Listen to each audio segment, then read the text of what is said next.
Hi everyone, সবাই কেমন আছো? আশা করি সবাই খুব ভালো আছো। আমি চলে এসেছি অনেক দিন পর একটা নতুন ব্লগ নিয়ে। ব্লগটা কী নিয়ে সেটা নিশ্চয়ই তোমরা থাম্বনেল দেখেই বুঝতে পেরে গেছো। চলো তাহলে ব্লগটা স্টার্ট করি। তো আমরা বেরিয়ে পড়েছি সিকিমের উদ্দেশ্যে। তার জন্য আমরা এক্সপ্রেস লাইনের বাস বুক করেছিলাম, যেটা আমরা ধরেছিলাম দুর্গাপুর সিটি সেন্টার থেকে। তো আমরা বাসে উঠে পড়েছি। বাসের ভেতরটা কিন্তু খুব সুন্দর দেখতে। আমরা চারজনেই আপার বার্থের টিকিট বুক করেছিলাম। এই বাসটার মধ্যে কিন্তু টিভিরও ব্যবস্থা ছিল, টিভি, হেডফোন, জল এটসেট্রা। তো বাস যখন মাঝখানে একবার দাঁড়িয়েছিল তখন আমরা আমাদের ডিনারটা কমপ্লিট করে নিয়েছিলাম। আর ডিনারের মধ্যে ছিল রুটি, আচ্ছা, চিলি চিকেন, অমলেট, একটা স্প্রাইট খাওয়া লাস্টে। তো এই যে আমরা নেমে পড়লাম শিলিগুড়ি। এবার শিলিগুড়ি থেকে আমাদের সিকিম যাওয়ার বাস কিন্তু এখন দেরি আছে। তো আমরা ডিসিশন নিয়েছিলাম যে আমরা ব্রেকফাস্টটা শিলিগুড়িতেই করব।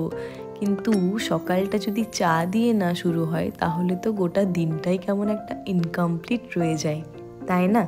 বিশেষ করে যারা চা খেতে খুব পছন্দ করে। তো এই চা কাকুর চাটা জিজু ভাইয়ের ঠিক পছন্দ হয়নি, কিন্তু দিদি ভাইয়ের আর অয়নের ভালো লেগেছে।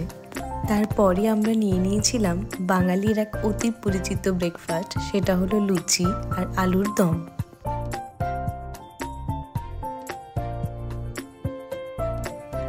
তারপরও পেটটা কীরকম খাই খাই করছিল, তার জন্য আমরা সবাই নিয়ে নিলাম একটা করে ডিমের অমলেট।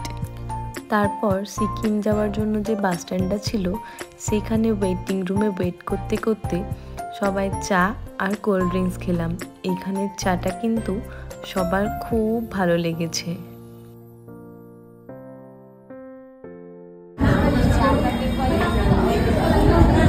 ভালো, কিন্তু ওই সেম ফ্লেভার। এবার আমাদের সিকিম যাওয়ার বাস ছাড়ার সময় হয়ে গেছে, তাই আমরা এই ক্যান্টিন থেকে অল্প স্বল্প খাওয়া দাওয়া করে চললাম সেই বাসের উদ্দেশ্যে। আমরা শিলিগুড়ি থেকে সিকিম যাওয়ার জন্য গভর্নমেন্ট অফ সিকিমের এই যে বাসগুলো রয়েছে এই বাসগুলোই বুক করেছিলাম। এইবার আমরা রওনা দিলাম সিকিমের উদ্দেশ্যে। কিউট না?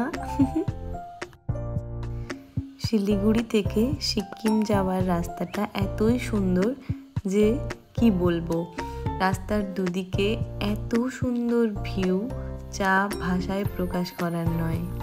ওই যে পাহাড়ের কোল থেকে একটা ঝর্ণা নেমে আসছে, কি অপূর্ব তাই না? চারিদিকে শুধু সবুজ পাহাড়, আর পাহাড়ের মাঝ দিয়ে বয়ে যাচ্ছে নদী, আর নদীর তীরে এই সুন্দর সুন্দর ঘরবাড়িগুলো। কি যে অসাধারণ দেখতে লাগছে তা তো তোমরা দেখতেই পাচ্ছ। আমাদের যাওয়ার রাস্তায় এইখানে একটা জায়গা ছিল যেখানে আগে ধস নেমেছিল। দেখো, এখনো দেখলে কিন্তু বুঝতে পারা যাচ্ছে।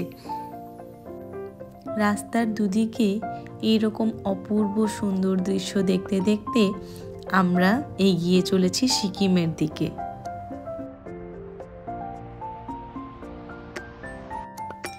ওই যে দূরের ব্রিজটা দেখতে পাওয়া যাচ্ছে, ওটার নাম হচ্ছে করোনেশন ব্রিজ।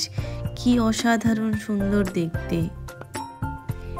এই যে আমরা ফাইনালি সিকিম পৌঁছে গেছি।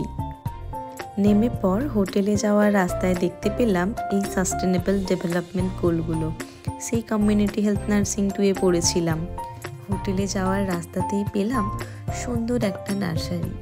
এত সুন্দর দেখতে লাগছে যে মনে হচ্ছে সব কটা গাছ মায়ের জন্য নিয়ে চলে যাই। বাস থেকে যেখানে নামলাম সেখান থেকে 5 মিনিট হেঁটেই আমাদের হোটেল, তাই আমরা হেঁটে হেঁটেই এলাম।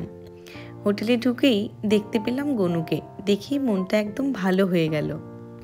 অবশেষে অনেকটা জার্নির পর আমরা হোটেলে এসে পৌঁছালাম। এখানে আমরা ওয়েটিং লঞ্চে একটু ওয়েট করছি, আর ও বাকি যা যা ফর্মালিটিস আছে সেগুলো কমপ্লিট করছে।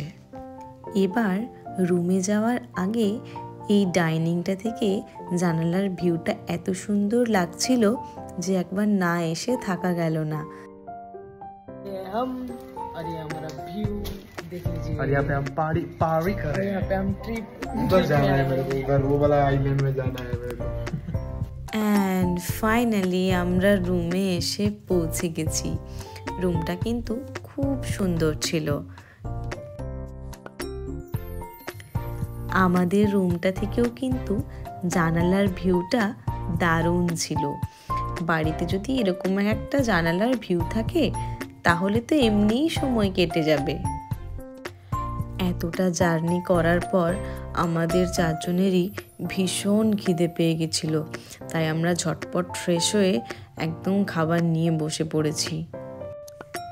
আর এই যে আমি তো মোমোর গন্ধেই পুরো পাগল হয়ে গেছিলাম। Hi, good evening everyone. এখানে আমরা চা করছি, এখানে অয়ন আর এখানে দিদি ভাই মিলে চা বসিয়ে দিয়েছে। আমি কোনো চাপ নাই, চা হয়ে যাবে। আর ওখানে একজন আছে খেলছেন। এই যে ওখানে জিজু ভাই এখন গরুকে খাওয়া দিচ্ছে, আমরা চা বানাচ্ছি।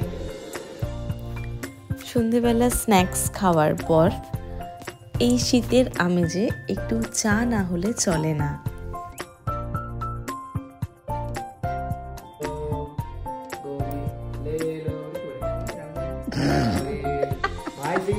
চাটা খা, দিদি ভাই হেব্বি লেগেছে।